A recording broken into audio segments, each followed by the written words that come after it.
Pre, kalat na kalat sa Francisco na masarap yung ano mo, shawarma. Ay, siyempre. Dito, buy one take one. Doon sa iba, 75, parang isa lang, 80, no? Oo. Saka minsan pre, doon sa Tungo, may narinig ko nag-uusap. Ito may nag-uusapan.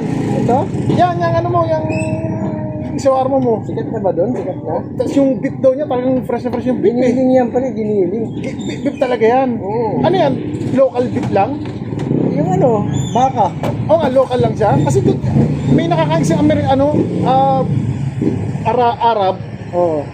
Ito, in-export pa to. Yun nga, sabi, imported beef daw yan. Ang kinakain nitong baka na to, ubas. Ubas. Puta pare, kalat na kalat. Baka yan na simula ng pagyaman mo. Ubas, tapos ang pinapahid sa katawan nito, yung gatas. Oo. Tangina ta. Pre, malamang yung mga ibang ano rito, baka patayin mo na yung ano, negosyo. Pinagkagulo ka rito eh. Kita lang ng konti, okay na eh. Saka talagang mura. Buy one take one yung buy one take one to. Oo, buy one take one yan. Oo, isa pala. Oo. Take one. Isa pa. Oo.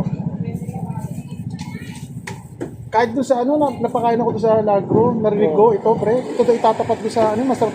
Iba raw to, Ay, iba talaga. to. Pang ano to eh.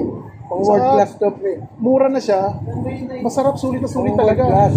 Kung nasaan kang lugar, pang world class din ang mga paninda ko. Tapos yung palamig mo raw, talagang, Malamig yan. Parang Hindi, fresh eh. hindi umiinit pre. yun nga, Palamig saka to. sakto yung tamis, sa mga natutunan yan. Sa ano yan, pinag-aralan ko yan pre. Yung ano, Sa experience lang din, sa mga sikat na restaurant, parang baka magkaroon ng branch to, yung ibang branch to. ay hindi posibleng hindi magkaroon to pre. Oo. Sige, salamat. Ay, bayad. Bayad? Ay, sige. Kalimutan.